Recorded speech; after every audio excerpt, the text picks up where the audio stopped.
সবাই বলে আউযু বিল্লাহি মিনাশ শাইতানির রাজিম বিসমিল্লাহির রহমানির রহিম ইন্নাল্লাহা ওয়া ملائكته يصلون على النبي يا أيها الذين آمنوا صلوا عليه وسلموا تسليما সকলে দরুদ ইব্রাহিম পড়েন اللهم صل على محمد وعلى آل محمد كما صليت على إبراهيم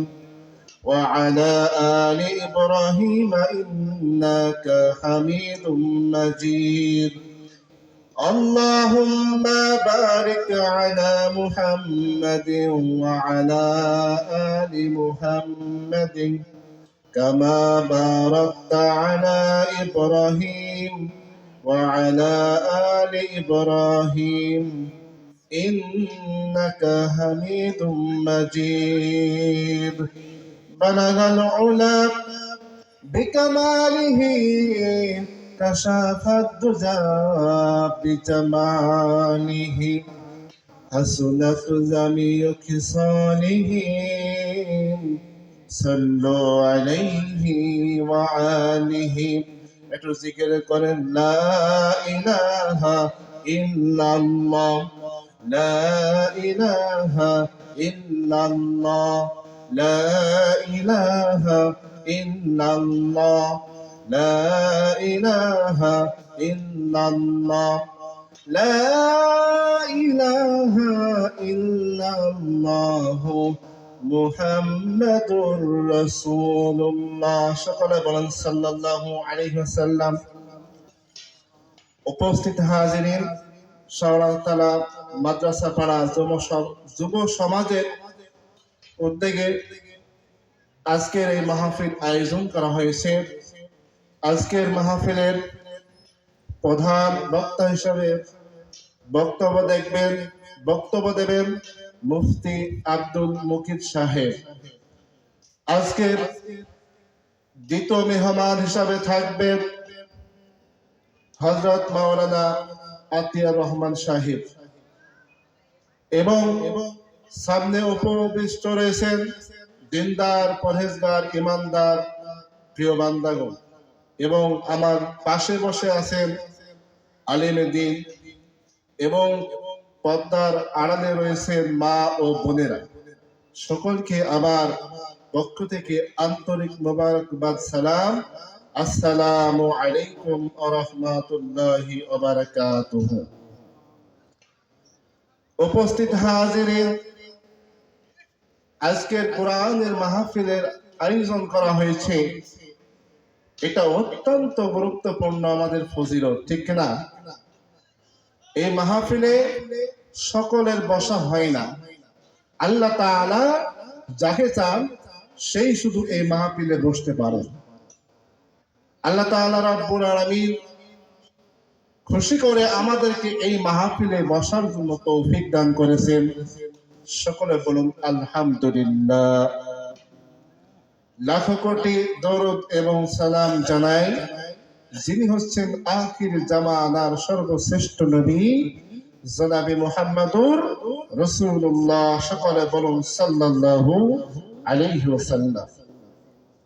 তো উপস্থিত হাজিরিন, এই মাহফিলটা এটা কিসের মাহফিল? কোরআনের মাহফিল। ভূমিকা আমি বেশি লম্বা করব না, আমি মূল আলোচনা দেখে চলে গেলাম কারণ সময় সংকীর্ণ। কোরআনের মাহফিল, এই মাহফিলটা তো আল্লাহ তাআলার মাহফিল। এই মাহফিলটা হলো জান্নাতের মাহফিল। আল্লাহ রাসূল সাল্লাল্লাহু আলাইহি সাল্লাম সাহাবীদেরকে বললেন, হে সাহাবীরা, তোমরা দুনিয়ার বুকে কেউ জান্নাত দেখেছো? সাহাবীরা বলল, ইয়া রাসূলুল্লাহ, ইয়া হাবিবাল্লাহ, জান্নাত তো আমরা দেখি নাই, একমাত্র আল্লাহর রাসূল বলতে পারবেন। রাসূল কারীম সাল্লাল্লাহু আলাইহি সাল্লাম বললেন, যেখানে আল্লাহর কথা বলা হয়, যেখানে নবী রাসূলদের কথা বলা হয়, যেই জায়গাটায় আল্লাহর কালামুল্লাহর কথা বলা হয়, সেই জায়গাটা জান্নাতের বাগান হয়ে যায়। এবং জান্নাতের বাগানে যারা বসবে, আল্লাহ তাআলা রব্বুল আলামিন তাদের সমস্ত সব সগীরা গুনাহগালা মাফ করে দেবেন। আল্লাহ তাআলা রব্বুল আলামিন সব জীবনের গুনাহ খাতা হয়তো এই মাহফিলের উসিলায় মাফ করে দিয়ে দেবেন। সুবহানাল্লাহ।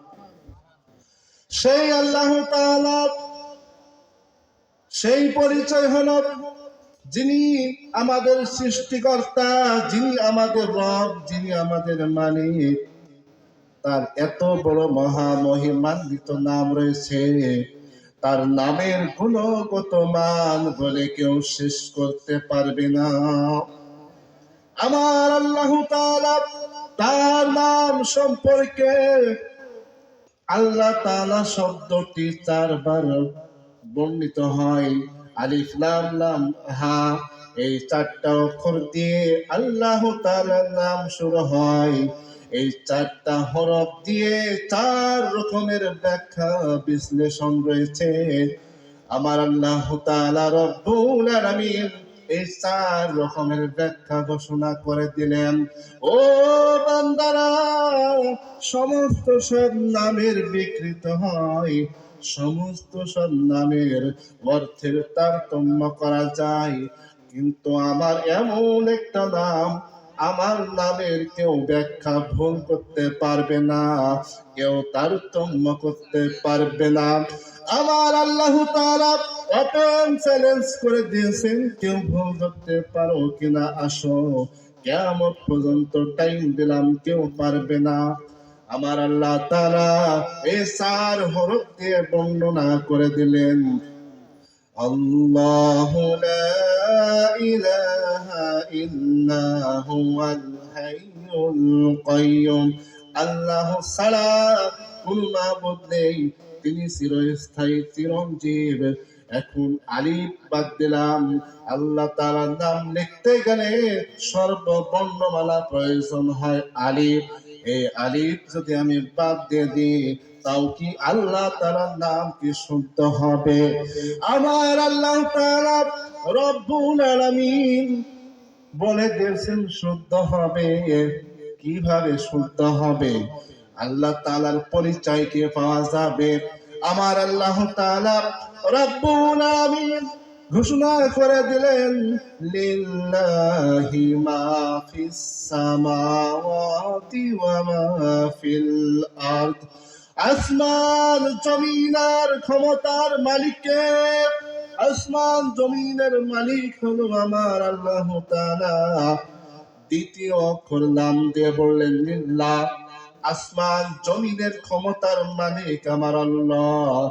ও আল্লাহ তাআলা আসমান সম্পর্কে বললেন, ওয়া হুয়া রাব্বুল আরশিল আযীম, আরশের অধিপতির মালিক আমার আল্লাহ। কিয়ামত সম্পর্কেও আমার আল্লাহ বললেন, মালিক ইয়াউমিদ্দিন, কিয়ামত দিবসের মালিক আমার আল্লাহ। এখন আপনি যদি দ্বিতীয় অক্ষর যদি আপনি বাদ দিয়ে দেন, অবশিষ্ট থাকে লাম আর হা। এই লাম আর হা দিয়ে আমার আল্লাহ বললেন, লাহুল মুলকু ওয়া লাহুল হামদ, সব বিষয়ের ক্ষমতা, সব বিষয়ে কর্তৃত্ব একমাত্র আল্লাহ তাআলার। এই জমিনটা বানাইয়াছেন আমার আল্লাহ, আসমান বানাইছেন আমার আল্লাহ, আমাকে বানাইছেন আমার আল্লাহ। আমার আল্লাহ তাআলা এত সুন্দর করে পুরা পৃথিবীকে বানাইয়াছেন, এই সুন্দর পৃথিবীকে কেউ ভুল ধরতে পারবে না। তাই আসুন সে আল্লাহর জমিনে আল্লাহর দিন প্রতিষ্ঠিত হবে ইনশাআল্লাহ। আল্লাহ তাআলার নামের কেউ ভুল ধরতে পারবে না। আল্লাহ তাআলা ওপেন চ্যালেঞ্জ করে দিয়েছেন, তাই ক্ষমতা চলবে কার? আল্লাহ তাআলার। এই জমিন চলবে আল্লাহ তাআলার হুকুমে।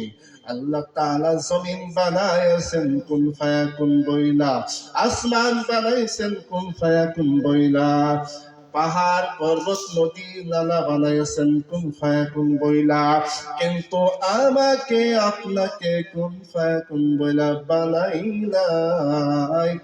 আমাদেরকে বানাইছেন রহমতের দরিয়া দিয়া। আল্লাহ তাআলা আমাদেরকে বানাইছেন রহমতের হাত দিয়া। সুবহানাল্লাহ। হাদিসে এসেছে খলাকাল্লাহু আদামা আলা সুরাতিহি। আল্লাহ তাআলা রব্বুল আলামিন আমাদেরকে আল্লাহ তাআলা নিজের হাত দিয়ে কুদরতি ভাবে আমাদেরকে সৃষ্টি করে দিয়েছেন। তাই আল্লাহ তাআলা এত সুন্দর করে বানাইছে, এই সুন্দরের কেউ ভুল ধরতে পারবে না। তাই এত সুন্দর মধুময় আল্লাহ তাআলার নাম। তোমার সৃষ্টি যদি হয় এত সুন্দর, না জানি তাহলে তুমি কত সুন্দর। তোমার সৃষ্টি যদি হয় এত সুন্দর, না জানি তাহলে তুমি কত সুন্দর। সেই কথা ভেবে ভেবে, সেই কথা ভেবে ভেবে কেটে যায় সারাটি জীবন ভর, না জানি তাহলে তুমি কত সুন্দর। সুবহানাল্লাহ। তাই আল্লাহ তাআলার জমিনে আল্লাহর বিধান অবশ্যই পালন হবে। আল্লাহ তাআলার নামের ভিতরে দেখেন এত সুন্দর মজেজা। তারপরে আপনি যদি আলিফ বাদ দেন, লাম বাদ দেন, লাম বাদ দেন, অবশিষ্ট হরফ থাকে হা। এই হা দিয়েও আমার আল্লাহ তাআলা রব্বুল আলামিন ঘোষণা করে দিলেন, হুয়াল্লাহুল্লাযী লা ইলাহা ইল্লাহু। এই হাদি আমার আল্লাহ বললেন যে আল্লাহ ছাড়া কোনো মাবুদ নেই, ইলাহা নেই, একজন ইলাহ, তিনি কে? রব্বে কারীম আমার আল্লাহ। সেই রব্বে কারীমের আমরা মুসলমান আমাদেরকে বানাইছেন। আল্লাহ তাআলা রব্বুল আলামিন আমাদেরকে শ্রেষ্ঠ ধর্মের অনুসারী বানাইছেন। আল্লাহ তাআলার সেই শ্রেষ্ঠ ধর্মটার নাম কি?